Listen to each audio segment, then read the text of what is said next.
Welcome to TradeTheMBA.com. This is John. This report is for the 7th of July. Well, we had the holiday. We had a lot of developments. The big, beautiful bill passed. So lots of spending, but it also created the, extension tax cuts, provided for deportations, all sorts of other things built into it.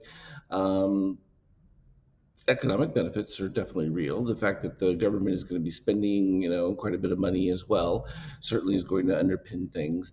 What was interesting also, though, is you ended up with OPEC over the weekend announcing they're going to increase production. So that's an interesting one. That definitely would be a bonus for uh, reducing oil prices because that is the most significant player in the situation. We also had good job numbers, so it's an indication that there's a resilience in the economy.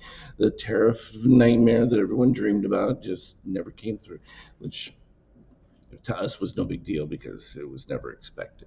What we do see from a daily, though, is a significant start of a breakdown here of the MBI readings from Magenta crossing below, still above 33.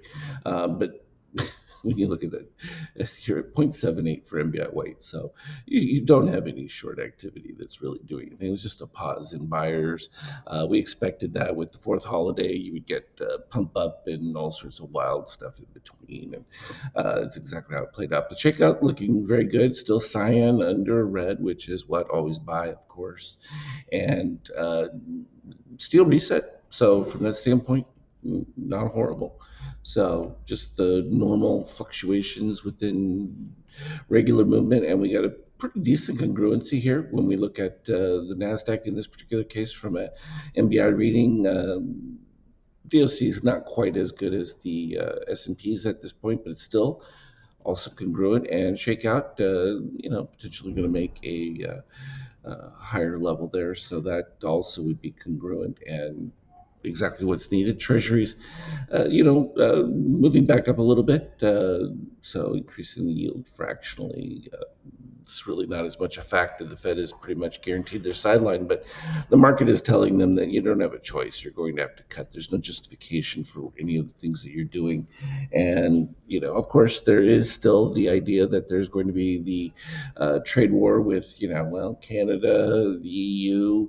None of those deals have been finalized. Trump has sort of put a deadline on them. That becomes kind of critical. But uh, extra oil capacity, and if it's being used up with economic activity, we'll have to see because we'll have to watch the crude draws and see if that's improving anything. But certainly, any increase is better than nothing. And the Saudis look like they want to increase their market share. And of course, at any point you could get a peace deal in Ukraine, which would drive oil prices even further down because the idea that sanctions might be lifted or that Iran agrees to some kind of arrangement. Also, these are all things that would have significant impact.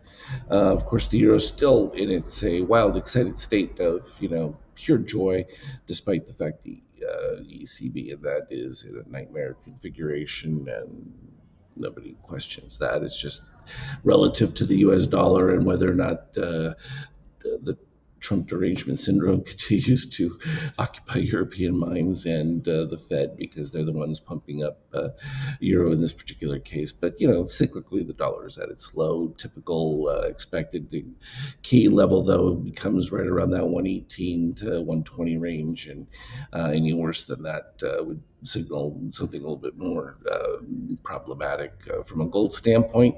Still keeps things kind of muddled. You obviously just have the debasing because obviously the big beautiful bill is going to add quite a bit to deficits. We'll see how that plays out and how it's actually spent because it's not required that the money gets spent. And I think that's where Trump's thinking is get them to go ahead and agree to some of these things and then just not use it. That pocket veto, so to speak, where you just, hey, if I don't spend the money, then what? Yeah, exactly. Then what? Then you actually saved it. You know, penny saved, a penny earned. Bitcoin. Now, this was an interesting one. It was starting to make a nice move, and then for the first time since 2011, you had the big wallets activate for the first time since then. Over 80,000 bitcoins transferred into a bunch of different wallets. Not sold or anything, just moved for the first time.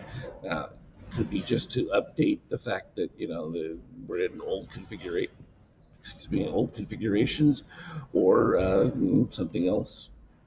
Maybe the demand from ETFs and some of these other institutions is requiring some change, or maybe it's because you've dried up all the NGO money and everything else, and they need some money. It hasn't been traded yet, so we'll see. But it certainly caused a little uproar for the crypto, because that's the biggest move seen in a long time. And a lot of that stuff was bought at like under dollar to a couple of dollars, so that's like very early era.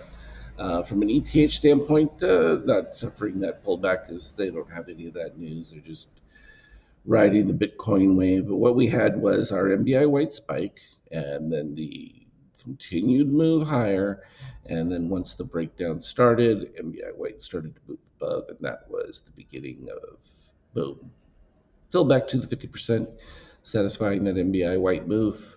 Also, it was all positive extremes. This just was the pre-fourth bluster, filled it in post market. Not that anyone could do a thing about it. So all those call buyers going into it, preparing, are going to be a little sad when the week started. This is what it looked like then, and this is what took place after the fact when all these different news items started coming. And that was just no buyers, no interest whatsoever. Of course, it's all European and Asian action at this particular stage.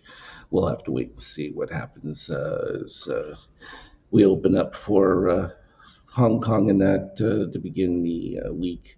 So currently is Sunday now, so none of that's open yet, and we'll get that idea from there. But I think that from an overall standpoint, some of the signs economically were better than a lot of people had thought they might be, and that's encouraging, particularly as manufacturing and those kinds of things begin to move.